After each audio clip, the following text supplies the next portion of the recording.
again, orchestra friends. I hope all of you are doing well and that you and your families are safe and healthy. I really miss seeing you every week, and I'm upset that we won't be able to finish our year the way we had hoped to.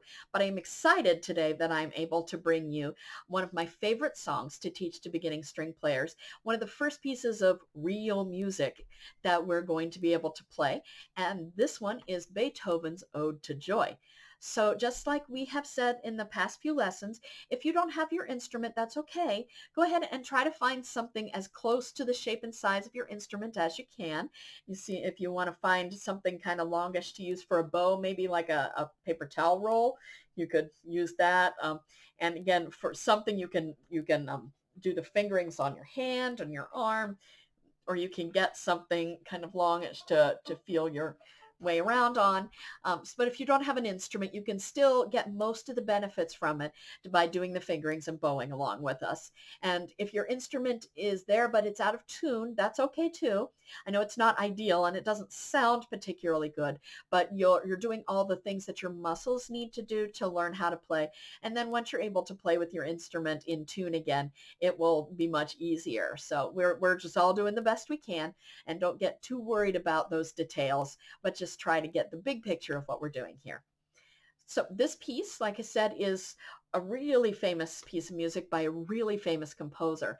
I would say that Beethoven is one of the most famous composers of all time. And many of you may have already heard of him. You might have seen a movie called Beethoven Lives Upstairs that's based a little bit on part of his life. So Beethoven, when he was young, was famous for his composing and for his piano playing. He was an amazing piano player and would tour around and give concerts all over Europe. When he was around 30 years old, though, he started to lose his hearing. And it's not clear why exactly he lost his hearing. A lot of people guess and speculate about why it was, but no one really knows for sure. But he did start to lose his hearing very gradually. And within a few years, he was completely deaf. I want to say it maybe took 3 years before he lost his hearing altogether. He played piano as long as he could while he could still hear and then even feel the vibrations of the piano as he was playing it. And then when he was no longer able to do that, he still stayed in music. He just went ahead and started composing music full time. And because he was such an accomplished musician and he had spent so much of his life in music, he was able to hear the music in his head. And then he could write it down for other people to play. So just like if you've ever gotten a song stuck in your ear, Beethoven kind of did that, except the songs that he got stuck in his ear were kind of his own pieces, his new original pieces. So he wrote this piece. It says Last Symphony. It's the last section, the last movement, we call that, of his Ninth Symphony, and it's for orchestra and a chorus. Performing together. And so Beethoven's name for the melody that we're going to play was Ode to Joy, except it was in German. So it's however you say Ode to Joy in German. I can't pronounce German. You may have also heard this song, sometimes you hear it played in churches as Joyful, Joyful, We Adore Thee, or you might have heard it just around. You might have played it on a recorder, might have heard it in commercials. It's a very, very famous piece. So the melody line is here for us to play today. All right, so I'm looking at my parts, and just like I did with my previous lesson, I highlighted the violin parts in blue, the viola part in red, and the cello and bass part in black, so it's a little bit easier to see what you're doing and follow along. You can also use your book, of course, if you have your Essential Elements book. I believe this is on page 23, and it might be number 83, but don't quote me on that. All right, so let's take a look and see what we need to know. Go ahead and grab your instrument or your pretend instrument, whatever's good, and let's see. Well, first of all, we have a bunch of quarter notes. Well, you've played quarter notes all year, so you're very good at quarter notes now. So the little ball with the stick on it is your quarter note. And the important thing to remember is that every quarter note gets one beat. And if we look at the time signature here at the beginning of the song, it looks like a fraction. It's not. It's the time signature. The top note, 4, means that there are 4 beats in every measure. So in the case of quarter notes, there are also 4 quarter notes in every measure because every quarter note is equal to 1 beat. We've also been working in the last month or two on eighth notes. We have some eighth notes over here in measures 10 and 11.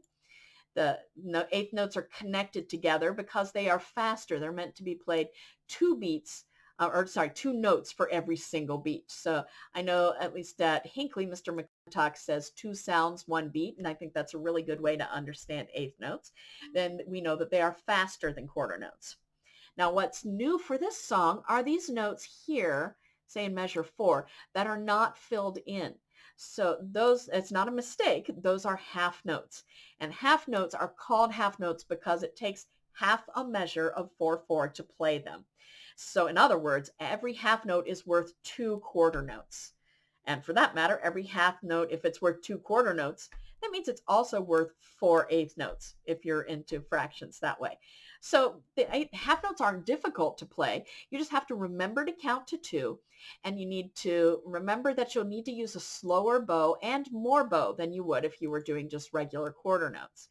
So let's try that first. I'm going to get my instrument, going to check my bow hold, make sure I have a nice relaxed thumb.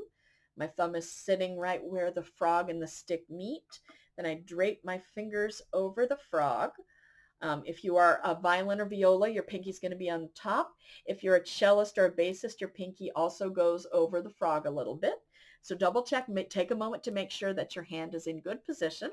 I'm going to be on the open D string, and I'm going to just start with some really simple quarter notes. I'm just going to play 4 quarter notes. I play, and then you echo me. 2, 3, 4. So 4 open Ds, and ready, play.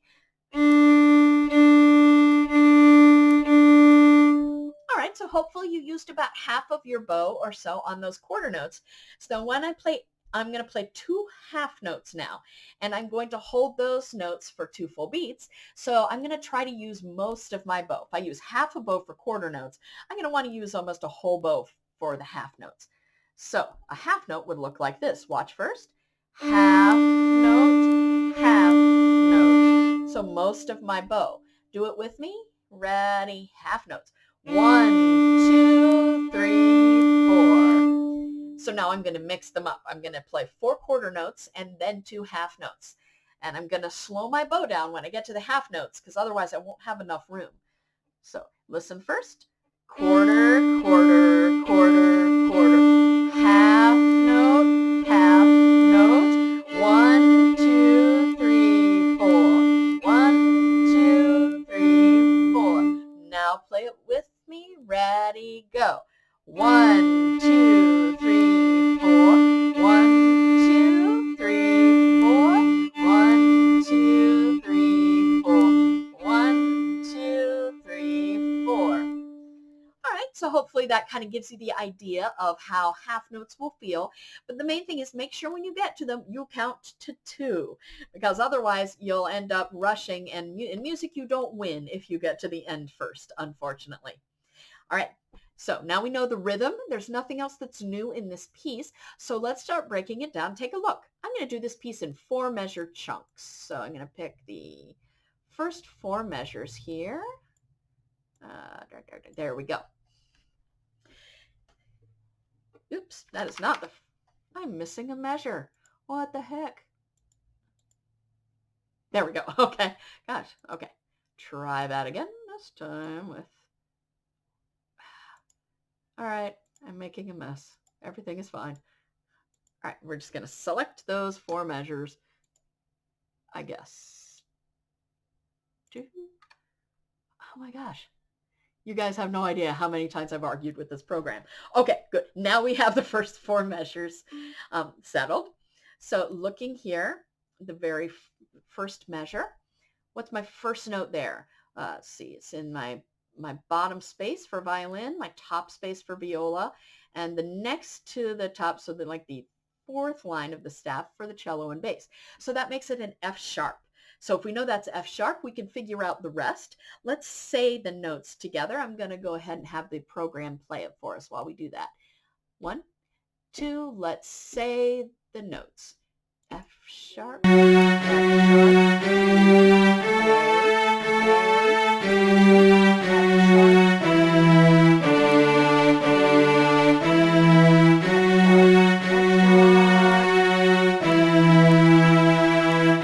so there's our first 4 measures. So Next step would be to go ahead and play it pizzicato. So I'm going to set my bow down and get my F sharp set up to play. So violins, violas, 2 fingers for F sharp on your D string. For cellos, 3 fingers on your D string. And for basses, 4 fingers on your D string. All right, let's try those first 4 measures, starting with F sharp, ready, and play it. F sharp, G, A, G, F sharp, E, D, E, F sharp, E. Now, I can't really hold the half notes any longer, right? So I just have to make sure I count for 2 beats during that time. It makes more sense when you use bow, which we should do now. Go ahead and get your bow. Check your bow hold. Always check your bow hold. Make sure you're holding your instrument properly, parallel to the floor, violins and violas, cellos and basses. Make sure you're facing front and that you have the good lean on your cello. You're not straight up and down. All right. Setting up my F sharp. And I'm going to play with the bow. 1, 2, and ready, try. F sharp, G, A, G, F sharp, E, D, E, F sharp, E. So there's my first 4 measures. There is actually there's an advanced thing we can do. We'll come back to that at the end. First, I want to teach you the basics. All right, let's look then at the next 4 measures, measures 5 through 8. All right, last time I did that, I got myself into some trouble here. So let's try not to make that mistake again. Okay, there we go. So it looks very similar to the first 4 measures. Matter of fact, the first 3 measures look exactly the same. So that's nice. It's only the 8th measure that's a little bit different from the 4th measure. So you already know how to do most of this. Starting on then measure 5, and if the first note of the song is F sharp, the first note in measure 5 is also F sharp. Let's say the notes together. Ready, and say it. F sharp, F sharp,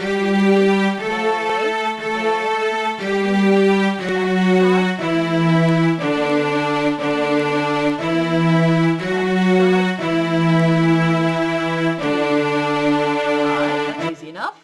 Pretty much the same thing we did before. Let's pluck it together. F sharp, 2 fingers violin and viola, 3 fingers cello, 4 fingers for bass.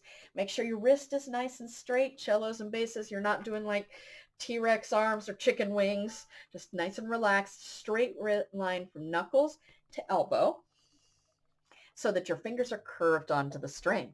Measure 5, 2, and ready, play.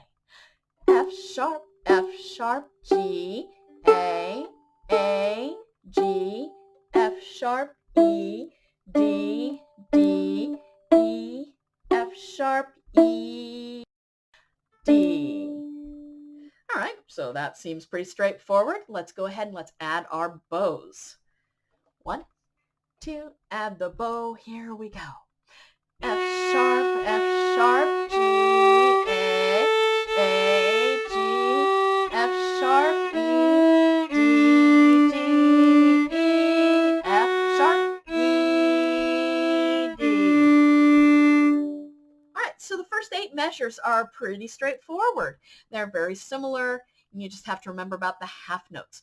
So now let's move for the next 4 measures. These are the tricky 4. So we'll spend an extra couple minutes probably on these. It's not hard, but it's maybe harder than the rest of the piece.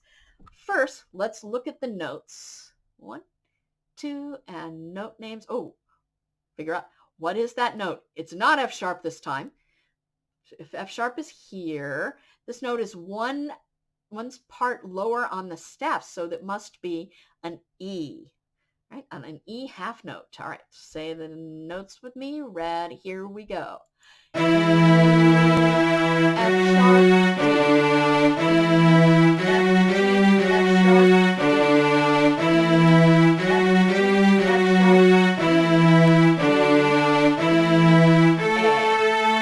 All right. So they mix all the rhythms in this one. You have half notes, quarter notes, and eighth notes. So before we try the whole thing, try this with me. I just want you to play on your D string F, G, F. So it'll be 2 fast, 8 quarter. F, G, F, give it a try, ready, go. F, G, F, do it again, go. F, G, F, one more time. F, G, F. Good. Now, play from an E. So play E, F, G, F. So add an E, F, G, F. Ready, try it. E, F, G, F. Do it again. E, F, G, F. One more time. E, F, G, F. And that's the hardest part of that section. So you can do that and you're in good shape. So let's do, then take a look, pizzicato on these E's. So first finger for everyone on E this time, right? So 1, 2, ready, try it. E for 2 beats, F sharp, D, E, F, G, F, open D, E, F, G, F, E, D, E, A. This one's trickier than the others. We might need to do that again. So just in case, let's try that again. One more time, pizzicato. That's measure 9, I believe. 1, 2, and ready. Play it. E, F sharp, D, E, F sharp, G, F sharp, D, E, F sharp, G, F sharp, E, D, E, A. All right, let's give it a shot with the bow. If you don't feel ready, you can pause the video and practice that a few more times if you'd like. And then when you come back, we'll be ready to go. All right, starting on E, first finger, this is measure 9. 1, 2, ready, try.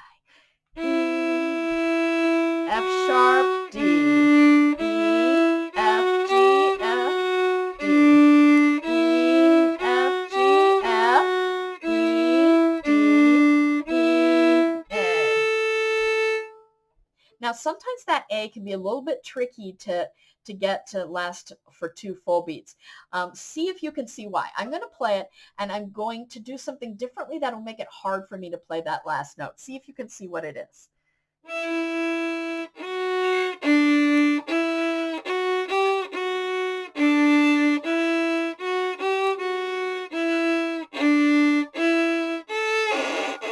Oh, that's not good at all, right? So did you notice where in my bow I was playing it? So I stayed way down here at the bottom of the bow near my frog, near my hand. And then when I got to the long note, I didn't have enough bow to do it. So I'm going to move myself a little more to the middle of the bow and watch now.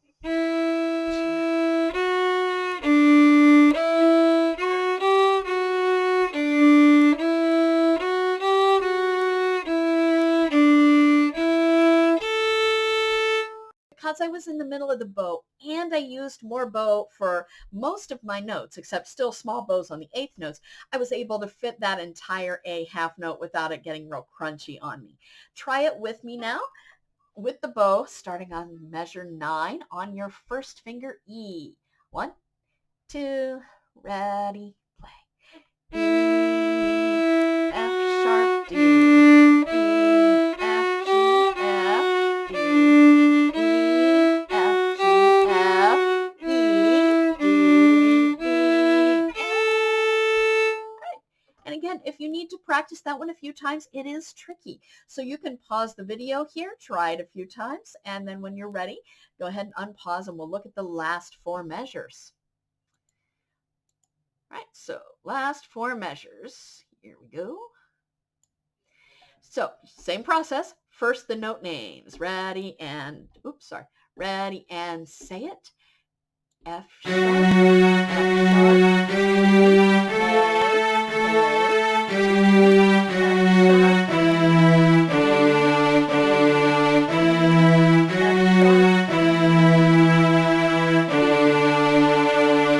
So you might recognize those 4 measures are the exact same as these 4 measures. So you've already played the last 4 measures of the song. So we can probably then skip the pizzicato on that one, and we can go directly to bow. Let's try it. Back to F sharp, third finger cellos, fourth finger bass, and second finger violin and viola. Last four measures from F sharp. Try it. F sharp, F sharp, G, A, G, F sharp, E, D, D, E, F sharp, E, and D. And you got yourself a song. So let's go back now to the very beginning of the piece, and we're going to try to put everything together. If you want to do it first pizzicato, you can do that. If you want to go straight to bow, you can do that as well. So I have it at a very slow tempo right now, what my friend calls tempo di lerno, and then later, as you get better at it, you can speed it up if you want. But let's play it together. I said pizzicato if that's easier for you, but if you're ready to bow, let's go for it. 1, 2, ready, play.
There you go.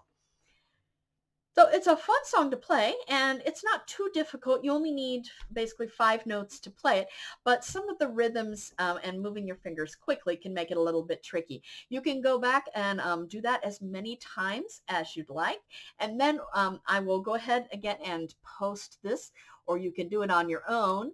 You can start to make it faster. Once you've learned the part and you're ready to go up, you could play it, gosh, whatever tempo you like. Played at 72. It would sound like this. A little faster. So once you have all the notes, feel free to speed it up if you want.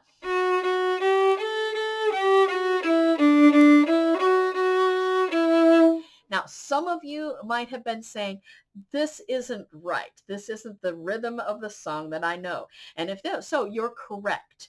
This is a simplified version of Ode to Joy. The rhythm that you need to play it exactly right is a little more complex, and we wanted to make this easy for you to do at home since Mr. Rudolph and I aren't there to kind of help you through it. So there are a few changes in this version, in the book version of the piece. And if you want to try to figure out how to play the original version, you can try that too. It would sound like this.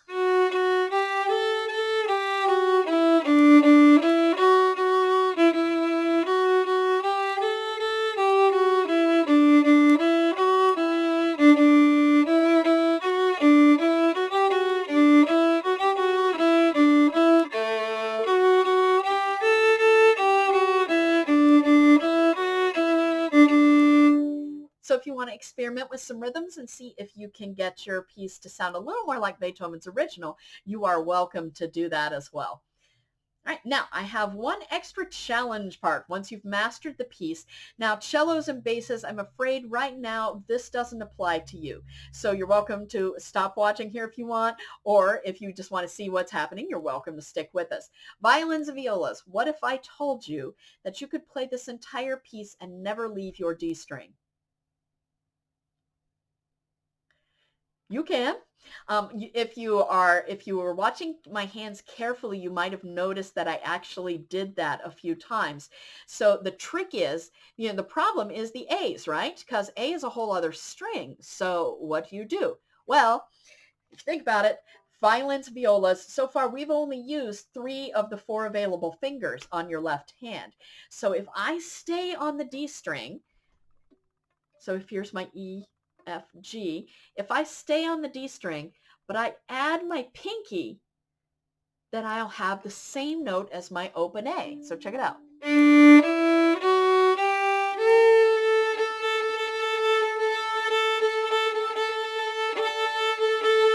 It's the same note. It has a slightly different quality to it. Like the open A is very brilliant.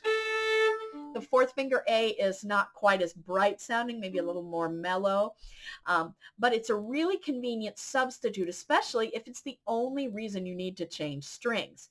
So to do it, your pinky needs to be about a whole step away, about an inch or so away from your third finger. So I've got a space between 1 and 2. My second and third fingers touch. My fourth finger is separate. You won't be able to reach it if your wrist is collapsed. Your pinky will be pulled back into the rest of your hand. So you've got to make sure that you have a nice straight wrist, and yeah, it takes some getting used to stretch it out there. Most people don't like playing with the fourth finger at first. The more you do it, the better it gets, and you get to the point where it's actually just kind of a habit to do it. So why would you do that if you have a perfectly good A? It's written the same way. So the only reasons that I can think of are, for one thing, just to save yourself some trouble. Instead of going back and forth, so then I have to make a tunnel with my third finger, or I have to let it go and put it down again. And it's kind of messy that way. So if I could use the fourth finger, I don't have to worry about the string crossing at all. I just have to try to get my fourth finger in that position. Another reason is that it's a little bit smoother sounding. So if you were trying to play it very piano and softly and gently, and you're like, it's kind of, open strings are a little bit harsh.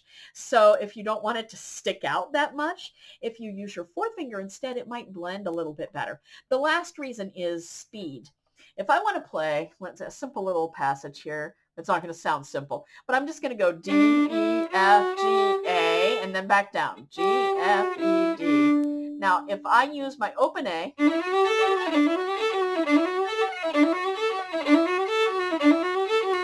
I can go pretty fast, but you can hear, like, there's that hitch when I change strings, and it's not even sounding, and it slows me down. If I use my fourth finger instead, watch this, I can go so much faster. I mean, I guess I can kind of do it, but it's so much more work. And I guarantee I can't get it to sound as clean if I use the open A. So it's just an option. If rather than using open A, if you want to use fourth finger on your D string for violin and viola only, that will work. Now, cellos and bass, you can also play an A on your D string, but it requires a whole different thing, and we're not going to get into that today. But feel free, if you want an additional challenge for violin or viola, if you want to try to play it both ways. Try playing it with open A's. Try playing it with the fourth finger A, and see which one you prefer. As long as I get A in this piece, I'm pretty happy, but try both, because I think you might find it's a little bit easier.